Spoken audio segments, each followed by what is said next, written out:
Breaking news చూస్తున్నాం. ఆంధ్రప్రదేశ్ రాష్ట్రానికి కేంద్ర ప్రభుత్వం శుభవార్త ప్రకటించింది.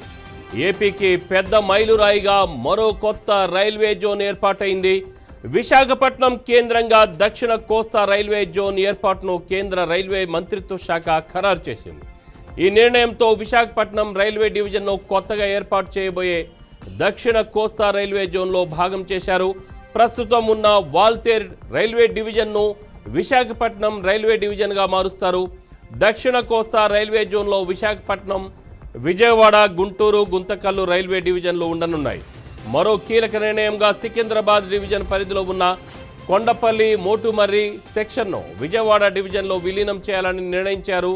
ప్రస్తుతం విజయవాడ శివార్లలో ఉన్న కొండపల్లి ప్రాంతం సికింద్రాబాద్ డివిజన్లో భాగంగా ఉంది. ఇకపై ఈ సెక్షన్ను విజయవాడ డివిజన్లో భాగంగా పరిగణించనున్నారు.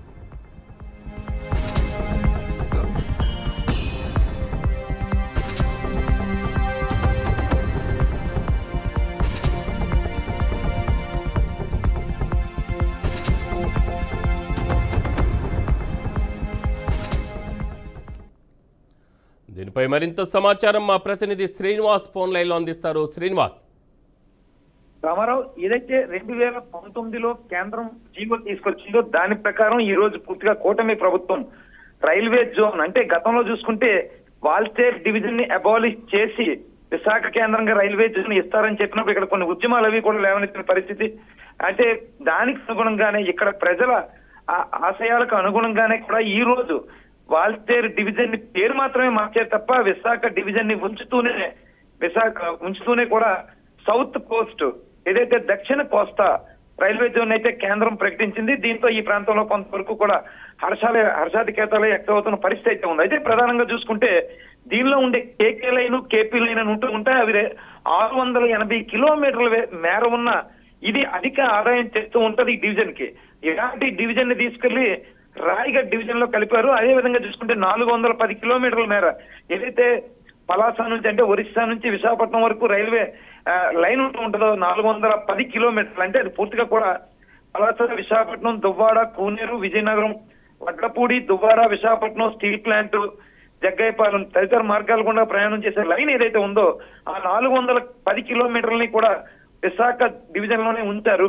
అదేవిధంగా చూసుకుంటే కొత్త వలస, బచ్చేలి, కిరండోల్, కూనేరు తదితర ప్రాంతాలకు ప్రయాణం చేసేదంతా కూడా ఇక్కడ కోల్ విపరీతంగా ట్రావెల్ అవుతూ ఉంటే గూడ్స్ లైను, అది అత్యధికంగా కోట్ల రూపాయల ఆదాయం తెచ్చే లైను.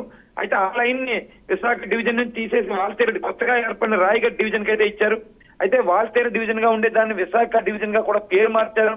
ఏది ఏమైనప్పటికీ కూడా విశాఖపట్నం జోన్ ప్రకటిస్తూ కూడా దీనిలో జోన్ తో పాటు డివిజన్ ని ఉంచి జోన్ ప్రకటించడం అనేది మాత్రం ఈ ప్రాంతం కొంత హర్షాన్ని వ్యక్తం చేస్తున్న పరిస్థితి. అదేవిధంగా కొన్ని ఏరియాలు చూసుకుంటే కనుక విజయవాడ డివిజన్ లో విష్ణుపురము, పగిడిపల్లి, విష్ణుపురము, జాన్పాడ్ రోడ్లని సికింద్రాబాద్ కు మార్చడం జరిగింది. అంటే ఈ జోన్ లో 4 డివిజన్లు, ఇంతకుముందు అయితే 3 డివిజన్లే ఉండేవి, ఇప్పుడు 4 డివిజన్లు. రివైజ్ చేసిన డివిజన్లు చూసుకుంటే విశాఖపట్నం, విజయవాడ, గుంటూరు, గతంలో చూసుకుంటే ఓన్లీ విజయవాడ, గుంటూరు, గుంతకల్ 3 డివిజన్లు ఉండేవి. ఈ లైన్ 410 కిలోమీటర్లు తీసుకెళ్లి విజయవాడ కలిపేద్దాం చూశారు, కానీ అది ఏర్పడలేదు. అలాగే చూసుకుంటే మిగతా సౌత్ సెంట్రల్ రైల్వే జోన్ చూసుకుంటే కనుక సికింద్రాబాద్, హైదరాబాద్, నాందేడ్ దాన్ని అలాగే ఉంచారు. రివైజర్ చేసింది కూడా సికింద్రాబాద్, హైదరాబాద్, నాందేడ్ గా చూపించారు. అలాగే ఈస్ట్ కోస్ట్ రైల్వే చూపిస్తే కుర్దా రోడ్డు, సంబల్పూర్, రాయగడ, అలాగే అది చూసుకుంటే కుర్దా రోడ్డు, సంబల్పూర్, రాయగడ రివైజర్ కూడా అదే చూపించారు. అంటే రివైజర్ చేసిన జ్యూరిస్టిక్షన్ లో మాత్రం ఒక విశాఖపట్నం డివిజన్ చూపించారు.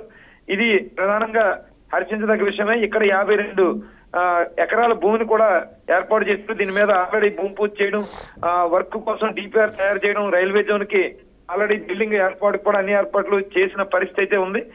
కొన్ని ఏరియాల్లో కొన్ని డివిజన్లలో కొన్ని లైన్లు అయితే అటు నుంచి ఇటు మార్చి ఇచ్చారు తప్ప ఏది ఏమైనప్పుడు కూడా విశాఖ రైల్వే జోన్ ని ఏర్పాటు చేశారు. వాల్తేరు డివిజన్ పేరు మాత్రమే మార్చి విశాఖ డివిజన్ గా ఉంచిన పరిస్థితి ఉంది. Ramarao. Right Srinivas, thank you.